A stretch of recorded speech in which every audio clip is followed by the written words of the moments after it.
Buen día, mi nombre es Luciana D'Alessio y les voy a hablar de los fármacos antiepilépticos. Vamos a hablar un poco de lo que es la epilepsia como patología, como síndrome neurofisiopatológico, porque vamos a ver que la fisiopatología se define desde la neurofisiología. Antes de entender un poco el mecanismo de acción de los antiepilépticos, vamos a hacer un repaso por algunos conceptos fundamentales para entender. En primer lugar, la epilepsia fue una enfermedad que históricamente fue reconocida como tal. Ya en Hipócrates, en los años 400 a.C., hablaba de mal sagrado, y este nombre se debía que, a pesar de que Hipócrates lo definía desde una patología del cerebro, había conceptos erróneos pensando que estos pacientes sufrían algún tipo de maldición o problema espiritual por el cual tenían estos ataques. Es decir, que desde la antigüedad fue una enfermedad con mucho conflicto y que provocó en los pacientes mucha discriminación.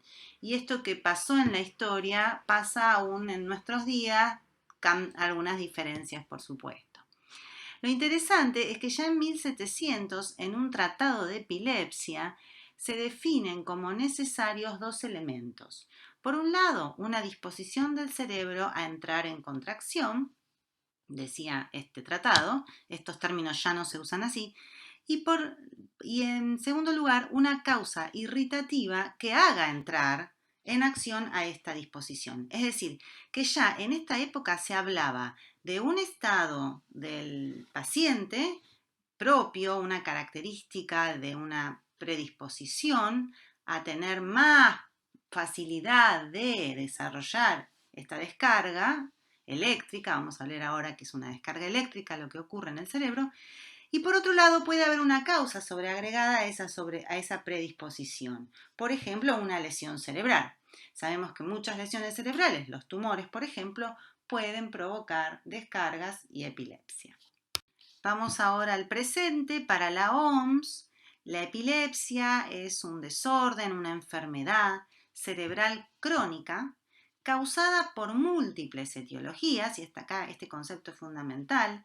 No hablamos de una enfermedad única, sino un síndrome que se expresa en diferentes situaciones patológicas etiológicas y que tiene como característica principal las crisis recurrentes.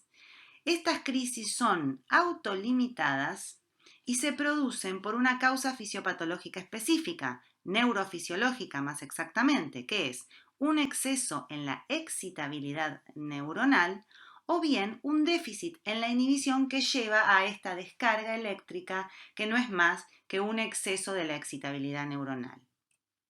Desde el punto de vista clínico hay que diferenciar lo que es el evento ictal, la crisis, de lo que es la epilepsia como fenómeno.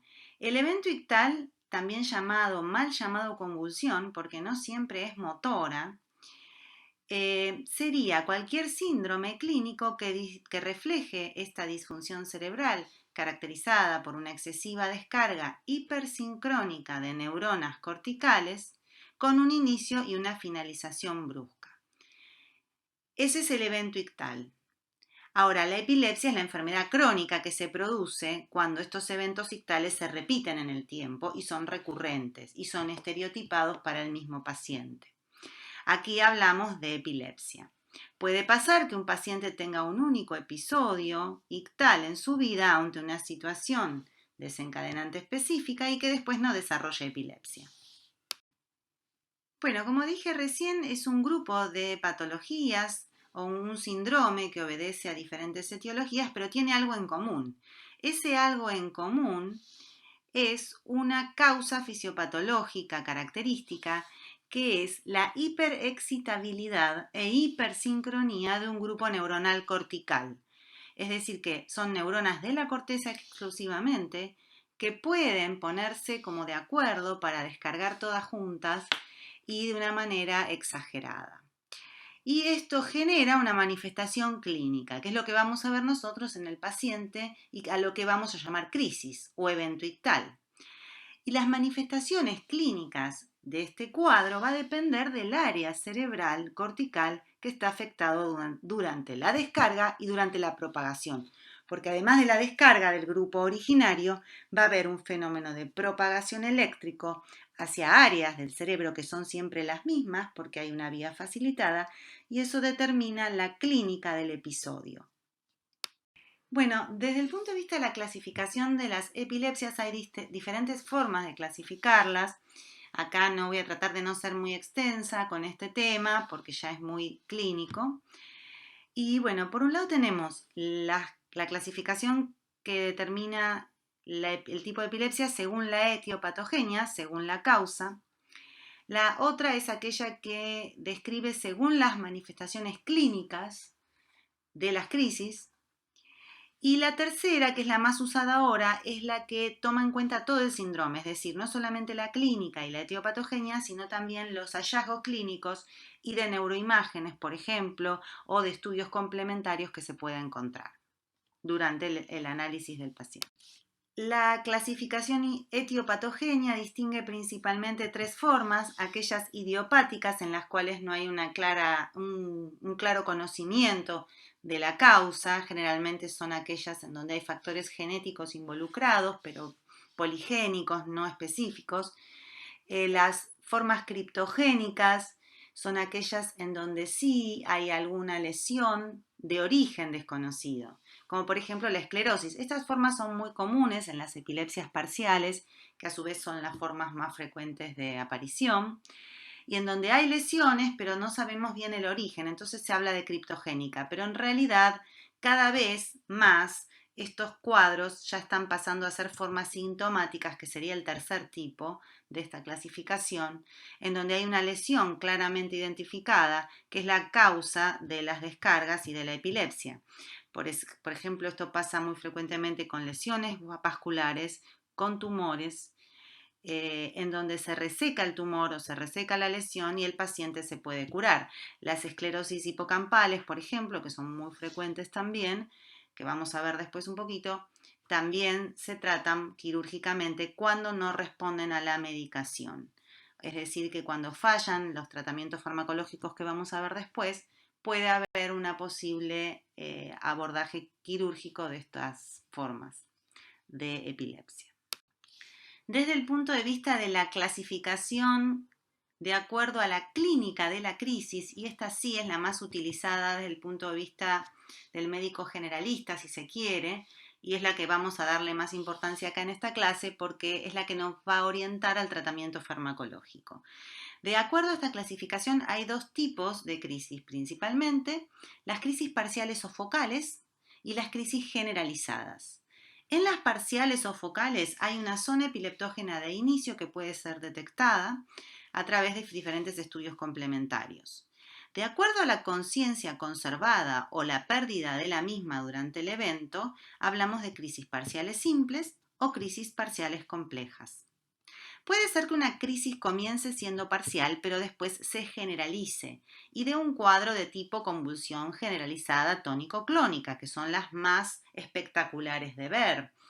En este caso hablamos de crisis generalizada. La crisis generalizada entonces puede ser de inicio generalizada, en donde hablamos de epilepsia generalizada, o pueden ser crisis generalizadas en forma secundaria, pero en realidad la epilepsia es parcial.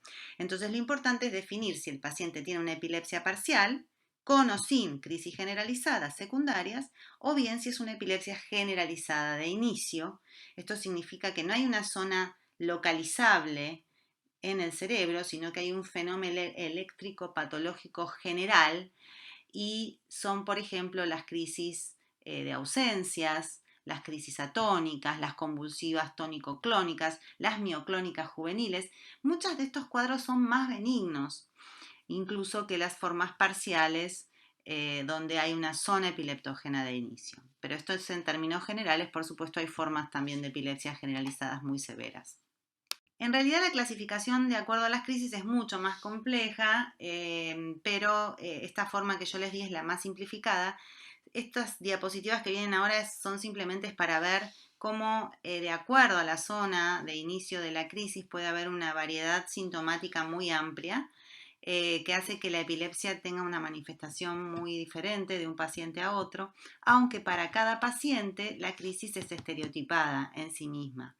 Es raro que un paciente tenga muchos tipos diferentes de crisis, se entiende la diferencia, pero la clasificación es muy, muy extensa, como vemos en estas diapositivas, simplemente para graficar estos conceptos, son estas diapositivas.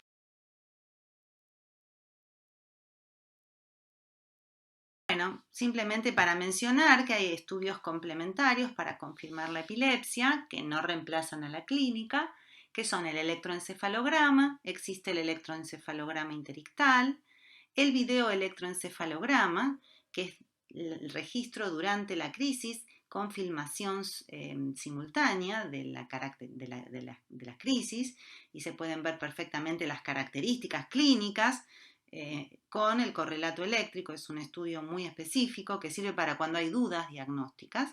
Y por último, la resonancia magnética nuclear, que se usa también en los pacientes con un protocolo especial en el caso de sospecha de epilepsia del lóbulo temporal, que es una de las formas más frecuentes de epilepsia. Bueno, esto es para graficar esta diapositiva donde vemos lo que sería un electroencefalograma. Este es un electroencefalograma interictal que muestra la punta onda, el patrón punta onda localizado en determinadas regiones, que en este caso serían las regiones correspondientes al lóbulo temporal en forma bilateral. Esto es un patrón epileptiforme que, correlacionado con la clínica, nos permite confirmar el diagnóstico de epilepsia.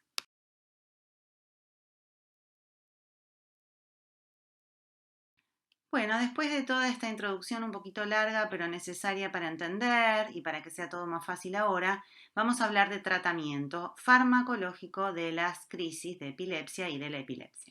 Desde el punto de vista de la farmacodinamia, los fármacos antiepilépticos se estudian en modelos experimentales de epilepsia, que son modelos, por supuesto, realizados en animales, que simulan o producen la epilepsia en forma experimental. Por ejemplo, hay diferentes métodos, el kindling, el electroshock o con sustancias químicas. Y luego se prueba el fármaco y se ve los efectos sobre ese modelo. Pero en general tenemos que saber que todos los fármacos que me disminuyan la excitabilidad cerebral o me aumenten la inhibición son potencialmente fármacos con capacidad antiepiléptica. Por ejemplo, los bloqueantes de los canales iónicos, de sodio, de calcio, los antagonistas de sistemas glutamatérgicos, que son sistemas de neurotransmisión excitatorios, y por el contrario, los fármacos que me aumentan la inhibición central, como los agonistas GABAérgicos, pueden tener efectos antiepilépticos. En muchos de los fármacos antiepilépticos se han descrito mecanismos genómicos adicionales, por ejemplo, activación de segundos mensajeros, de proteinquinasas, de factores de transcripción, por ejemplo, mayor síntesis de algunas proteínas regulatorias, como puede ser el factor neurotrófico, el BDNF, la producción de proteínas antiapoptóticas, es decir, efectos que tienden a ser neuroprotectores, pero estos mecanismos han sido más vinculados con otros efectos farmacológicos que no están tan relacionados con la epilepsia o no directamente, pero sí están relacionados con los efectos estabilizadores del ánimo que tienen muchos, pero no todos, los antiepilépticos. Así que lo menciono también porque lo van a encontrar en la literatura, pero estos mecanismos han sido más asociados a otros efectos, no al antiepiléptico, que es el que vamos a hablar en la clase de hoy. Bien, ¿en qué circunstancias está indicado el tratamiento, iniciar un tratamiento con un fármaco antiepiléptico? Cuando hay una primera crisis, en general se espera, salvo que exista, además de la primera crisis, una evidencia clara en el electro o en la resonancia, y ahí se puede justificar el inicio del tratamiento. Si no, se espera una segunda crisis. Cuando hay una segunda crisis, ya el riesgo de recurrencia es mucho mayor, y en ese caso se indica comenzar con un tratamiento a largo plazo. Como dije al principio, es monoterapia y con fármacos clásicos, aunque la tendencia actual es a usar nuevas drogas que si bien tienen un perfil clínico similar en cuanto a la eficacia, pueden tener algunos efectos adversos menos prominentes y por eso hay una tendencia a usarlos, pero también hay que saber que son drogas más costosas. De todas maneras, en todos los casos, se elija un fármaco clásico o un fármaco de nueva generación, la titulación debe ser gradual. Estamos hablando de un uso generalmente de depresores del sistema nervioso central, con lo cual puede entorpecer el funcionamiento diario hasta que haya tolerancia, y en algunos casos se usa el dosaje plasmático. Se usaba mucho hace 20 años, ahora se usa cada vez menos porque se vio que hay muchas variaciones interindividuales, pero de todas maneras es una posibilidad hacerlo cuando haya dudas sobre la eficacia de un tratamiento. Bueno, y ahora sí vamos a hablar específicamente del tratamiento de los pacientes con epilepsia. En primer lugar, tenemos que saber que el 70 al 80% de los pacientes que tienen una epilepsia van a responder favorablemente a la medicación. Es decir, que con un solo fármaco vamos a lograr una respuesta adecuada y que el paciente quede libre de crisis o con una reducción importante de la frecuencia de las mismas. Sin embargo, hay entre un 30 a un 20% de los pacientes que no responden a un tratamiento con un solo fármaco. En estos casos hablamos de resistencia al tratamiento, están indicados los esquemas combinados, o sea, usar más de un fármaco antiepiléptico asociado y eventualmente estudiar más profundamente al paciente y ver la posibilidad quirúrgica.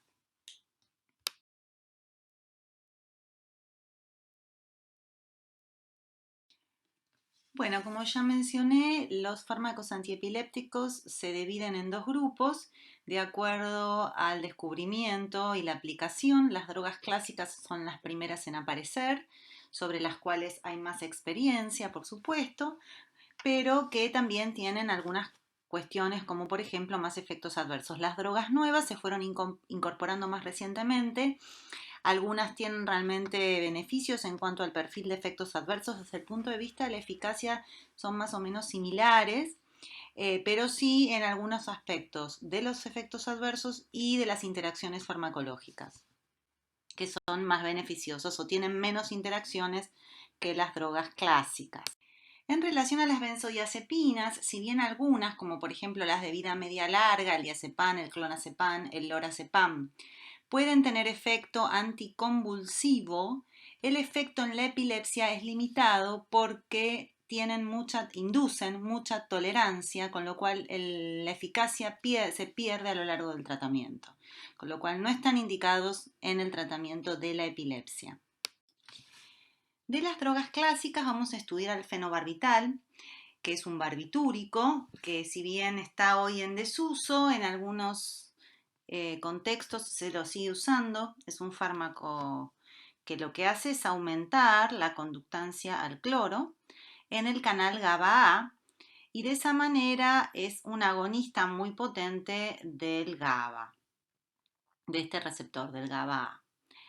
Ese es su principal mecanismo de acción y además tiene efectos sobre el metabolismo de las sustancias al ser un potente inductor tanto de sustancias endógenas como exógenas, y parte de los efectos adversos tienen que ver con este efecto inductor sobre sistemas de metabolismo de sustancias endógenas, ya que por ejemplo algunas vitaminas como la D, los factores de la coagulación, la vitamina K, el cortisol, los estrógenos, pueden verse acelerados su metabolismo y sus efectos disminuidos. Y esto trae efectos adversos a largo plazo, especialmente si son pacientes que toman esta medicación durante mucho tiempo, como ocurre en la epilepsia, que suelen ser tratamientos prolongados.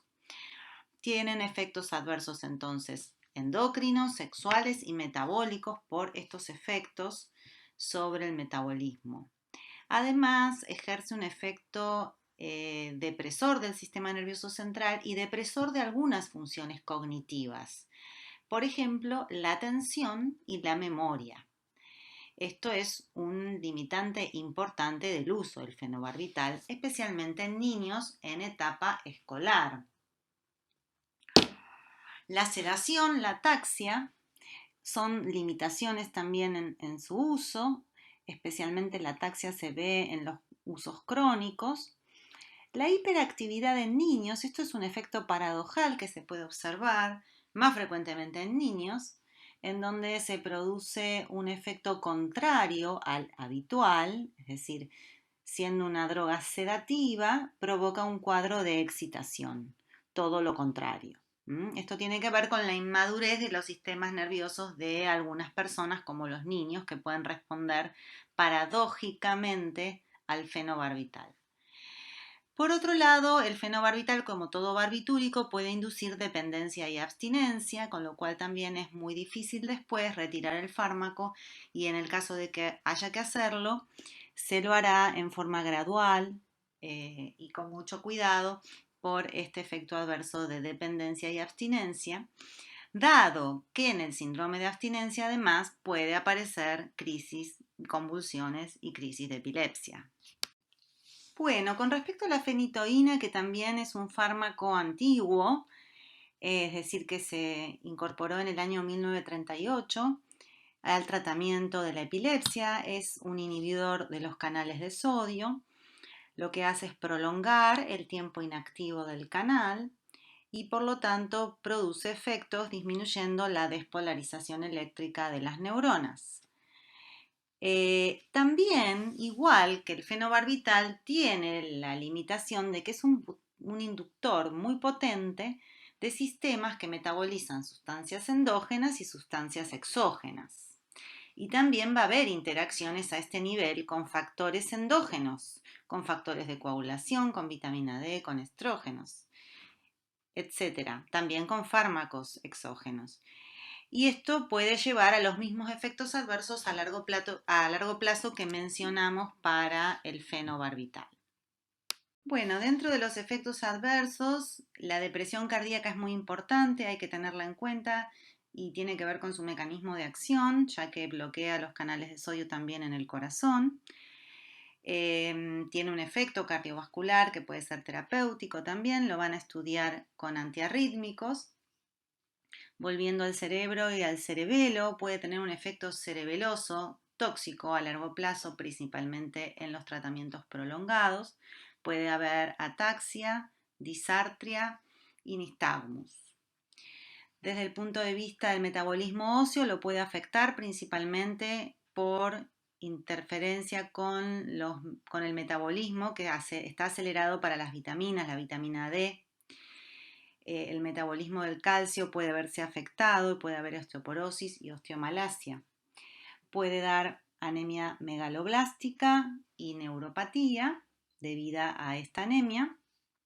Puede dar efectos adversos hematológicos, hipersensibilidad, pseudolinfoma, que es una hiperplasia de los ganglios linfáticos benigna, hipertrofia gingival, que es un signo visible, benigno pero molesto por lo antiestético, y puede dar hipertricosis. Bueno, acá vemos un poco la farmacocinética comparada entre el fenobarbital y la fenitoína, los principales conceptos que hay que tener en cuenta. Bueno, con respecto a la absorción, es buena vía oral para el fenobarbital, también es buena para la fenitoína. Y recuerden la vía intravenosa que se puede utilizar para ambas, el efecto depresor sobre el corazón, principalmente con la fenitoína. La unión a proteínas plasmáticas es mayor con la fenitoína. El efecto inductor sobre el citocromo P450 es similar en los dos casos. Con el fenobarbital se ve especialmente el efecto de la autoinducción, es decir, que su metabolismo se acelera con el uso y cae la vida media con el tiempo. Pero es una vida media muy prolongada, con lo cual siempre, digamos, tiene una vida media y una duración de acción larga el fenobarbital. Respecto a la fenitoína, hay que saber, y esto es muy importante, que tiene una cinética de eliminación de orden cero. Es decir, que si yo aumento las dosis o a veces con dosis terapéuticas, observo una saturación del sistema de metabolismo y una acumulación riesgosa con posible toxicidad. Con lo cual, para la fenitoína es muy importante monitorear las concentraciones plasmáticas y especialmente cuando hay cambios en la dosificación.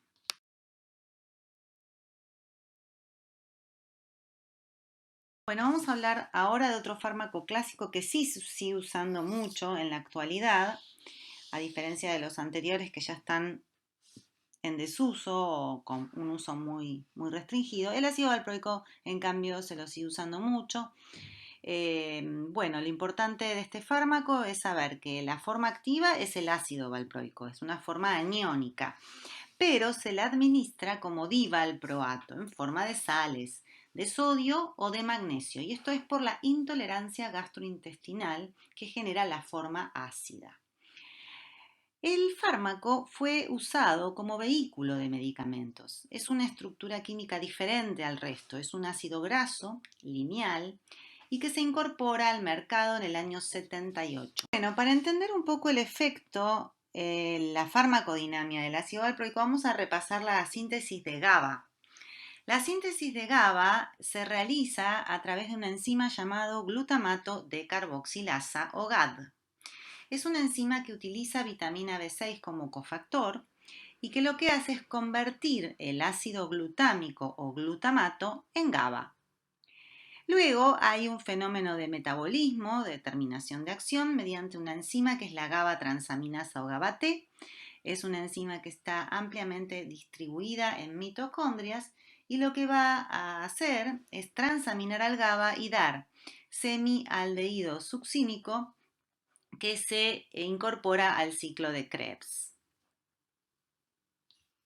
El ácido glutámico, por otra parte, se recapta a partir de un recaptador para glutamato y parte también se obtiene a partir del ciclo de Krebs.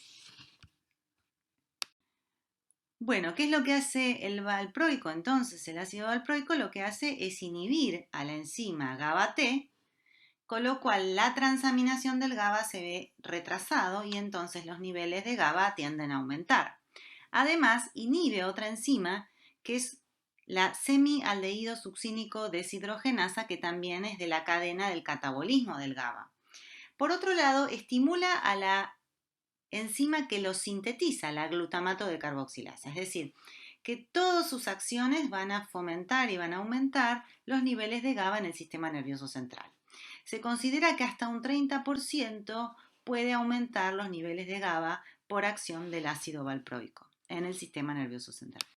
Tiene otras acciones también en el sistema nervioso central relacionadas con el efecto antiepiléptico, que son la capacidad de inhibir los canales de sodio, los voltajes dependientes, y también inhibe los canales de calcio. El ácido valproico es el ejemplo que dimos al comienzo cuando hablamos de que hay fármacos que por sus mecanismos intracelulares y genómicos son utilizados también en tratar los problemas conductuales, emocionales o psiquiátricos como estabilizantes del ánimo, útiles en la enfermedad bipolar. Y estos efectos en realidad no tienen, o por lo menos no se ha encontrado todavía una relación con la epilepsia, pero sí con estas patologías. Pero el ácido valproico las produce. Entonces las vamos a nombrar, las vamos a mencionar. Estas acciones son la inhibición de la proteína quinasa C, la disminución de la expresión de unas proteínas llamadas MARCs, aumento de otra proteína que se llama FTAP1, aumento de la expresión de BCL2 y del neuropilo, es decir, hasta ahora estas proteínas que aumentan o disminuyen tienen que ver con un efecto neuroprotector y favorecedor de la neuroplasticidad. Inhiben una enzima que es catabólica principalmente, que es la GSK3-beta, glucógeno sintasa quinasa 3-beta. Lo importante o el concepto fundamental de estos mecanismos intracelulares complejos tienen que ver con este efecto neuroprotector. Es decir, por ejemplo, las proteínas BCL2 son proteínas antiapoptóticas, es decir, que me aumentan, digamos, o me disminuyen la capacidad de una célula de morir, y al contrario, aumentan la expresión de proteínas que tienen que ver con la protección celular. Y estos efectos, como dije al principio, han sido estudiados para el efecto estabilizante del ánimo que tiene el ácido valproico. Bueno, desde el punto de vista de la farmacocinética, se administra por vía oral, tiene un pico plasmático relativamente rápido a las 2 horas, pero se puede retrasar con los alimentos. La vida media es corta, de 8 horas, es decir, que implica en la epilepsia 3 tomas diarias. Por lo tanto, se han desarrollado formas o fórmulas de liberación prolongada. Tiene una alta unión a proteínas plasmáticas, se metaboliza en el hígado, el citocromo 2C9 lo beta oxida, luego se conjuga con glucurónico y va a dar metabolitos activos. Y tiene una cinética de orden 1, dosis independiente, la más frecuente.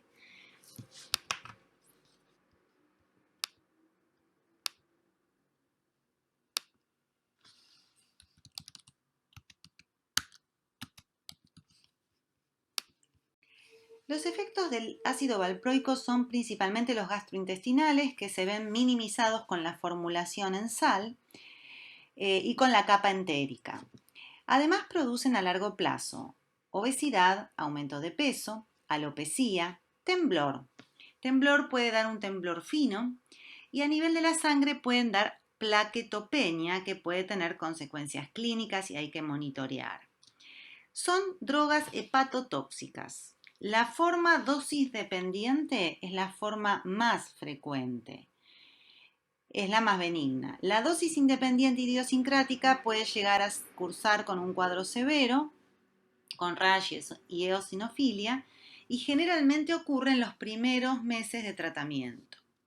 Además puede dar pancreatitis, poliquistosis ovárica y trastornos hormonales en mujeres jóvenes y es teratogénica. Hay evidencias de que su uso durante el embarazo produce teratogenia. A diferencia de lo que vimos para la fenitoína y el fenobarbital, el ácido valproico, al contrario, tiene un efecto inhibidor del citocromo, en este caso es el 2C9, por el cual el mismo se metaboliza, y puede llegar a producir interacciones aumentando los niveles plasmáticos de otras drogas y favoreciendo la toxicidad de otras drogas, en algunos casos en particular. Después vamos a mencionar cuáles son los más importantes desde el punto de vista clínico. Bueno, ahora vamos a ver unos de los ejemplos en los cuales se da este fenómeno de interacción.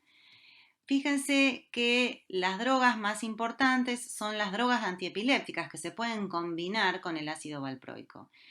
La carbamazepina, la lamotrigina, el fenobarbital, la fenitoína. La lamotrigina, que todavía no la estudiamos, tiene un efecto adverso muy peligroso, que es un efecto adverso dérmico, con cuadros generalizados de rash y de compromiso sistémico. Son cuadros que pueden ser mortales en un alto porcentaje de los pacientes.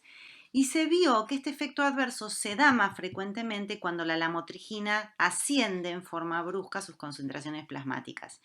Si usamos lamotrigina con ácido valproico, puede observarse este fenómeno. Por eso, las indicaciones precisas son administrar muy lentamente, cuando hay que usarlos en forma conjunta y en lo posible evitar su asociación, pero si no queda otra hay que hacerlo con muchísimo cuidado y esta interacción es muy importante que la sepan porque es fundamental en esta clase, digamos, ¿no? Después vamos a hablar de la lamotrigina como fármaco ya de nueva generación.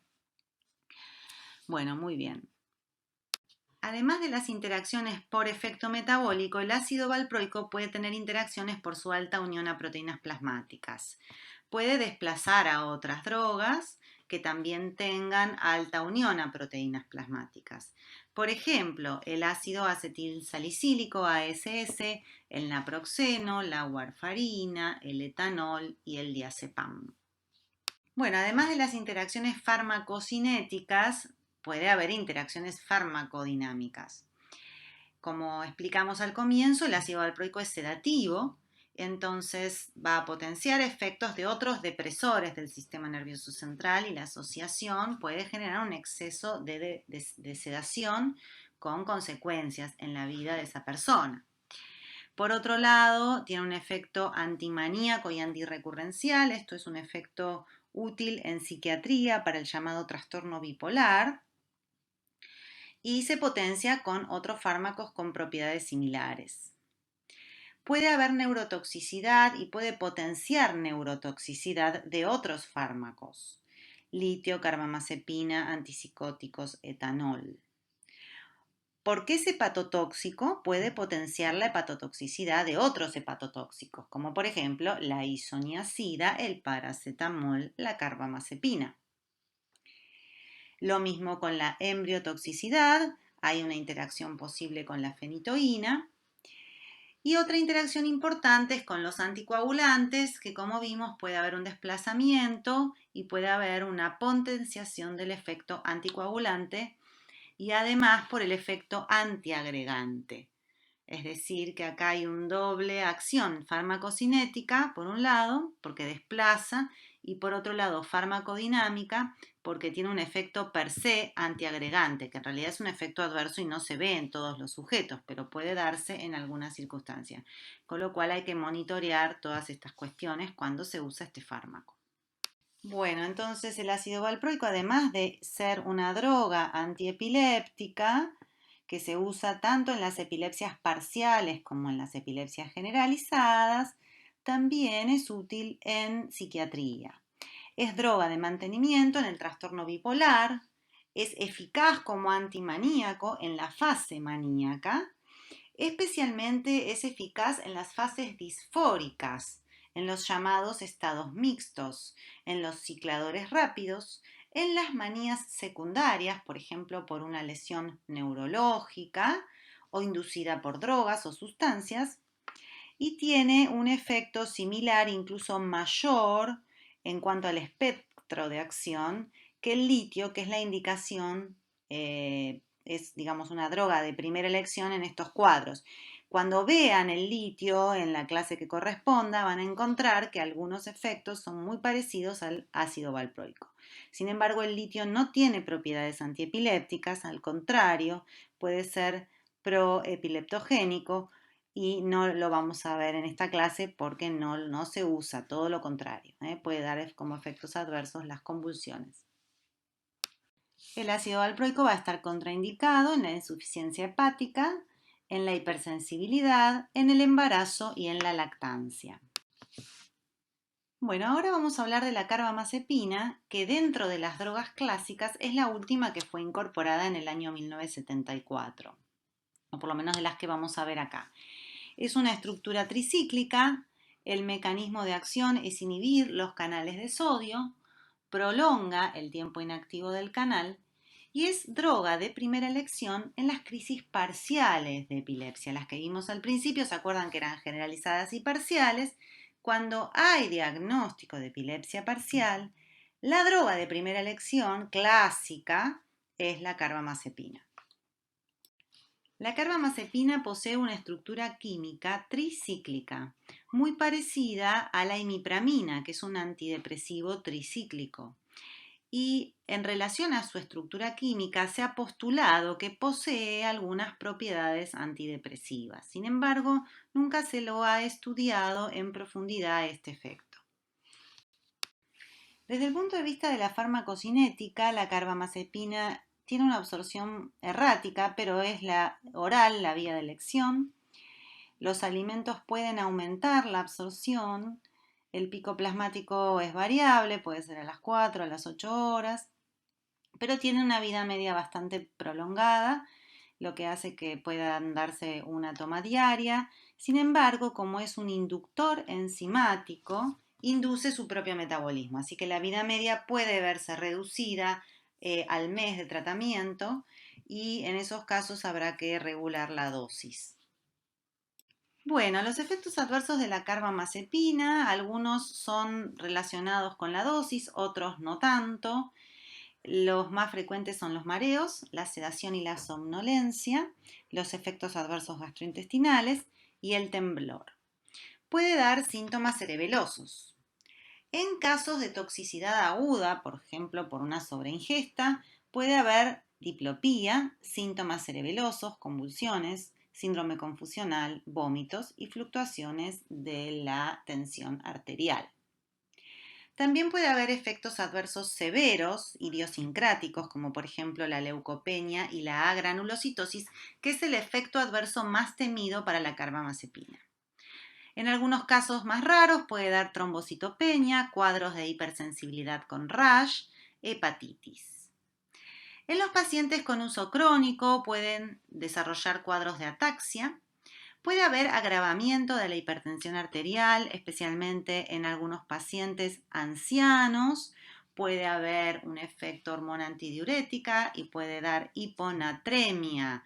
Esto a veces empeora el cuadro mental, dando irritabilidad y confusión mental. Puede dar retención urinaria e impotencia.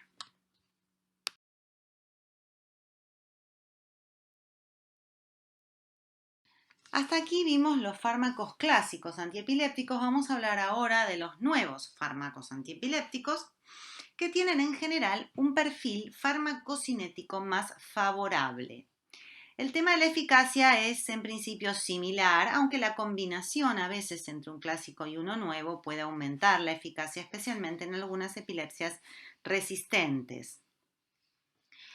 Bien, en general entonces el perfil farmacocinético es el más favorable en cuanto a baja unión a proteínas plasmáticas, mínimas interacciones microsomales, es decir, no son ni inductores ni inhibidores de los citocromos, por lo tanto no tienen interacciones a este nivel. Se usan en tratamientos add-on, esto es de suma, es decir, el paciente ya viene con un fármaco clásico y le agrego el nuevo, y como no tiene interacciones farmacocinéticas, no tengo riesgo de modificar al otro fármaco. Y bajo número de efectos adversos, que eso es lo que siempre se busca, ¿no? Evitar la toxicidad hepática y la hematológica, que son las más severas, y por supuesto la repercusión cognitiva, que muchos de las drogas antiepilépticas tienen repercusión cognitiva, especialmente el barbitúrico. Y esto no se logra con todas las drogas, vamos a ver luego en particular cuáles tienen un mejor perfil a este nivel y cuáles no tanto.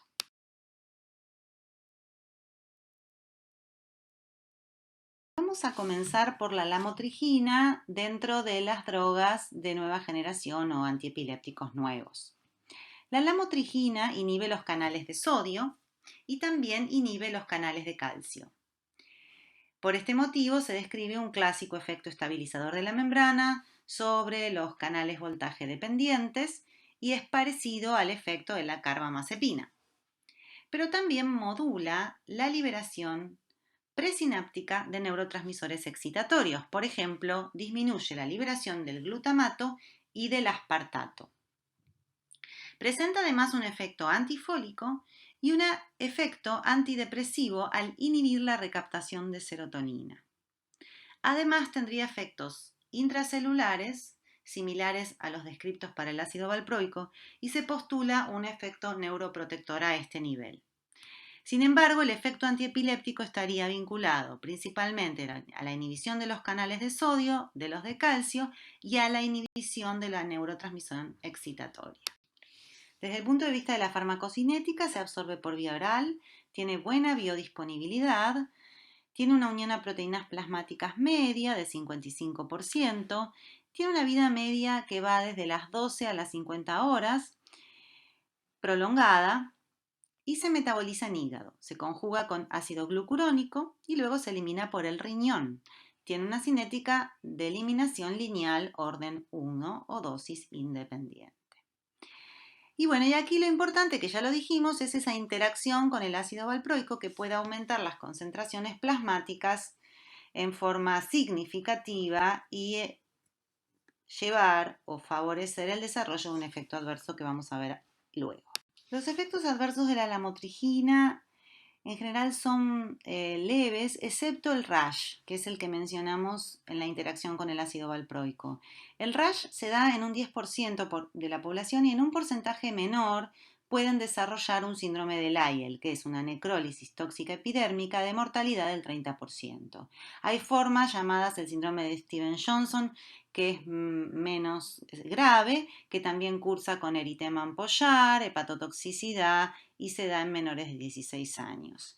En general se vio que el rash y las formas de derivación a cuadros graves dermatológicos se ve en pacientes jóvenes y en pacientes que hayan tenido aumentos bruscos de las concentraciones plasmáticas, por ejemplo, por la interacción con un inhibidor como es el ácido valproico.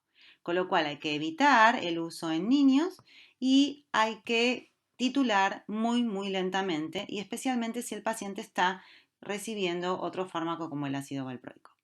Además del rash, puede dar mareos, puede dar cefaleas, insomnio. Es, como dijimos, una droga con propiedades antidepresivas, entonces puede dar euforia, puede dar manía, puede dar hipomanía. Existen reportes aislados, esto ya es poco frecuente, de nefritis intersticial, síndrome hemofagocítico, pero en general tiene una buena tolerancia a nivel cognitivo, no tiene efectos adversos a nivel cognitivo en este sentido de producir alteraciones de memoria y de la atención, al contrario, es muy buen tolerado a este nivel. Y el punto de la teratogenia, también se ha dicho que tenía menos teratogenia, sin embargo en los últimos años hay también reportes de malformaciones especialmente faciales cuando se usan durante el embarazo. Bueno, la lamotrigina es un antiepiléptico útil indicado en el tratamiento de las epilepsias parciales y también en las generalizadas. Está aprobado también por la FDA para el tratamiento de la enfermedad bipolar, para la fase depresiva y es útil especialmente en la depresión bipolar y no tanto en la manía, justamente por este efecto antidepresivo que tiene. Muy bien, y además tiene un efecto antirrecurrencial, es decir, que se puede usar, además de en la fase depresiva, también se puede usar como mantenimiento del tratamiento de la enfermedad bipolar. Desde el punto de vista de las interacciones, bueno, ya hablamos que si bien no es un inductor ni un inhibidor, va a haber una interacción riesgosa con el ácido valproico. Después, con la carbamazepina y con la fenitoína, pueden haber una inducción en el metabolismo hepático y puede haber una reducción de la vida media de la lamotrigina, ya que carbamazepina y fenitoína son inductores enzimáticos. Bueno, justamente como este efecto adverso es tan peligroso y la titulación rápida de la lamotrigina puede conllevar a efectos adversos severos, hay una indicación precisa de que cuando hay una titulación de la lamotrigina debe hacerse en forma lenta, comenzando con 25 miligramos día cada 15 días. O sea que el aumento va a ser de 25 miligramos cada 15 días, no más veloz que eso. Y si el paciente recibe ácido valproico en forma concomitante, la dosificación es de la mitad, es decir, son 12,5 cada 15 días.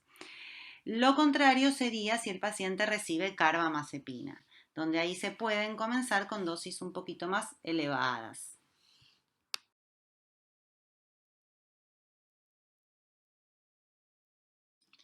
El topiramato es una molécula de nueva generación que se usa también en el tratamiento de las epilepsias. Lo que hace es bloquear los canales de sodio y de calcio y también aumenta la actividad de GABA a nivel del sistema nervioso central, ya sea por acción GABA-A directa como a través del aumento de las concentraciones del GABA.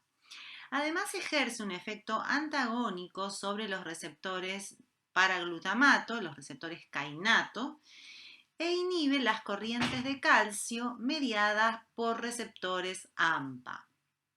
Tiene también un efecto neuroprotector y esto se vio en modelos experimentales de estatus epiléptico. Desde el punto de vista de la farmacocinética, tiene un metabolismo hepático, va a dar metabolitos activos, se elimina por riñón y tiene baja unión a proteínas plasmáticas. Desde el punto de vista de los efectos adversos, puede inducir cuadros de fatiga, somnolencia, efectos adversos cognitivos, déficits en la memoria, en la atención. Puede dar cálculos renales, por eso se recomienda tomar el medicamento con mucha agua.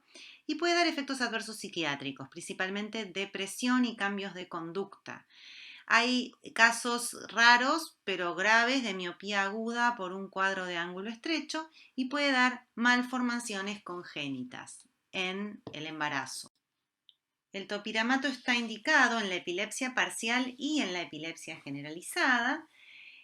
También se la indica para tratamiento preventivo de la migraña y en algunas otras patologías se la ha ensayado, como en la bulimia y en las adicciones, por su efecto sobre la conducta y el craving.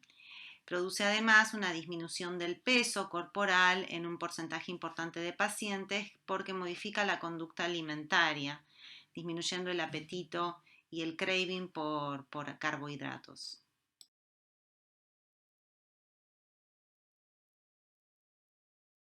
Otro fármaco que vamos a mencionar es el levetiracetam.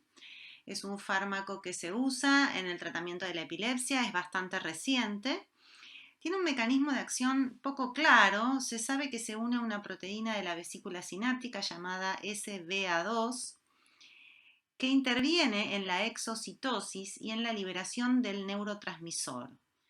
Lo que hace es unirse a esta vesícula y disminuir la liberación del neurotransmisor excitatorio, ¿no? De esa manera contribuiría al efecto antiepiléptico.